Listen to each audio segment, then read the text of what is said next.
What if I told you that you don't need to time the market, pick the right stocks, or even think about investing once you've set it up? What if wealth building could be as automatic as paying your electricity bill? That's exactly what a SIP does. And by the end of this video, you'll know precisely how to set one up, why it removes the single biggest obstacle most investors face, emotion, and the one mathematical principle that makes SIPs the most powerful wealth building tool available to ordinary people. We're also going to bust 3 myths about SIPs that are costing Indian investors lakhs of rupees every year. SIP stands for Systematic Investment Plan.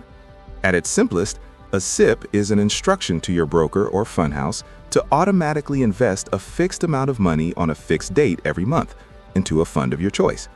That's it. You set it up once, the money moves automatically. You don't have to log in, check the market, or make a decision every month. For example, you set up a SIP of 5,000 rupees on the 5th of every month into a Nifty 50 ETF. On the 5th of every month, 5,000 rupees is automatically debited from your bank account and invested. Rain, shine, election, crash, bull run, it happens automatically every single month. In the USA, this is called dollar cost averaging, or DCA. In the UK and Australia, it's known as regular investing. In Canada, it's often called pre-authorized contributions, or PAC. The mechanism is identical everywhere. Invest a fixed amount at regular intervals automatically. The reason SIPs work so powerfully comes down to a concept called Rupee cost averaging, called dollar cost averaging in the US, UK, Australia, and Canada. Here's how it works. When the market is up, your fixed 5,000 rupees buys fewer units because each unit is more expensive. When the market is down, your 5,000 rupees buys more units because each unit is cheaper. Over time, this automatic buying, more units when cheap, fewer units when expensive, results in a lower average cost per unit than if you had tried to time your investments manually. Let me give you a real example. Imagine the Nifty 50 ETF unit price over 4 months. Month 1, price 200 rupees, equals 5,000 rupees buys 25 units. Month 2, price drops to 160 rupees, market falls. Your 5,000 rupees buys 31.25 units. Month 3, price drops further to 140 rupees. Your 5,000 rupees buys 35.7 units. Month 4, price recovers to 210 rupees. Your 5,000 rupees buys 23.8 units. Total invested, 20,000 rupees. Total units, 115.75 units. Average price you paid per unit, 172.8 rupees. But the market average price over those 4 months was 177.5 rupees. You bought at a lower average price, automatically, just by investing the same amount every month. This is the mathematical engine that makes SIPs powerful. Not luck, not skill, not timing, just consistency. Stay with me for the next few minutes, because I'm going to show you the compounding table that has convinced thousands of people to start their SIP this week. Not next month, not after the next market crash. This week. The numbers are that clear. Let me show you what consistent SIP investing looks like over time in real rupees. These are based on the Nifty 50's historical average return of approximately 12% per year.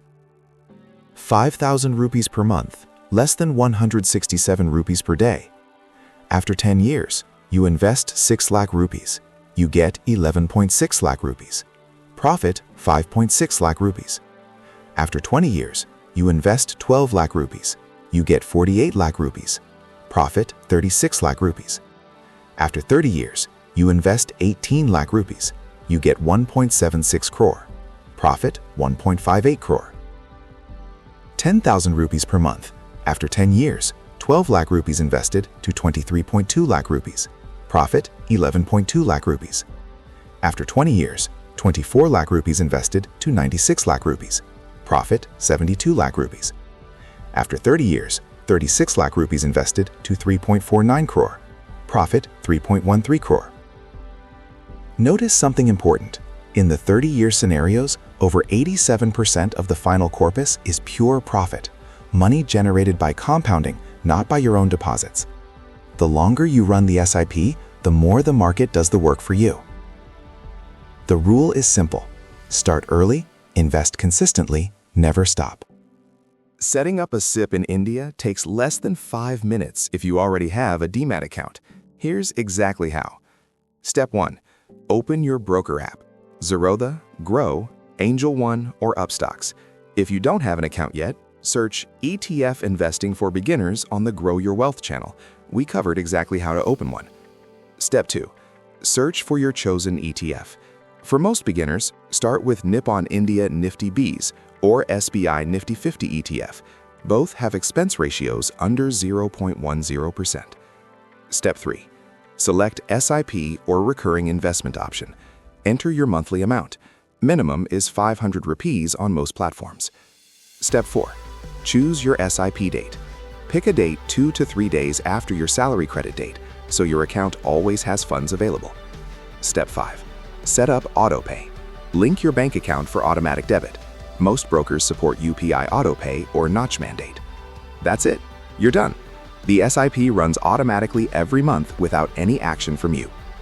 Outside India, in the USA, set up automatic monthly contributions to a Vanguard index fund or a Fidelity Zero index fund. In the UK, set up a regular investment in an ISA on Vanguard UK or Hargreaves Lansdowne. In Australia, set up a regular BPay to a Vanguard ETF via CommSec. In Canada, set up pre-authorized contributions to a TDE series fund or iShares ETF. Now let me bust 3 myths that stop people from getting started. Myth 1. I should wait for the market to fall before starting my SIP. The truth? Market timing consistently underperforms consistent investing. If you had started a Nifty 50 SIP at any random point in the last 20 years and held for 10+ years, your annualized return would have been positive in almost every scenario. The best time to start an SIP was always now, not after the next correction. Myth 2. My SIP amount is too small to matter. The truth? 500 rupees per month for 30 years at 12% equals 17.5 lakhs. 17.5 lakhs from 1.8 lakhs invested. That's nearly 10 times your money. The amount is less important than the habit and the time. Myth 3. I should stop my SIP when the market is falling. The truth?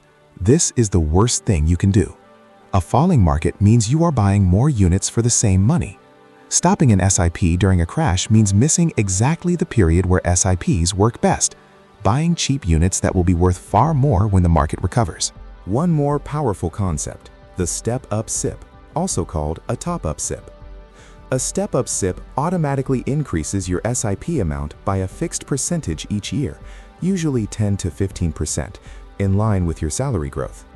Here's the impact. If you start with 10,000 rupees per month and increase it by 10% every year, after 30 years at 12% annual return, your final corpus is approximately 6.2 crore rupees, compared to 3.49 crore rupees with a flat 10,000 rupees SIP. That's 2.71 crore rupees more just by increasing your SIP by 10% each year. Almost all modern broker platforms in India now support step-up SIP automatically. Here is what to do this week. 1. Decide your SIP amount. Even 500 rupees is enough to start. Calculate 10 to 15% of your monthly take-home pay. That's your SIP amount. 2. Pick your ETF. Nippon India Nifty Bs for India. Add Motilal Oswal S&P 500 ETF once your India SIP is running. 3. Set it up today. Not tomorrow, not after the next paycheck. Today. The best time to start was 10 years ago. The second best time is right now. Search SIP investing on the Grow Your Wealth channel for the full playlist.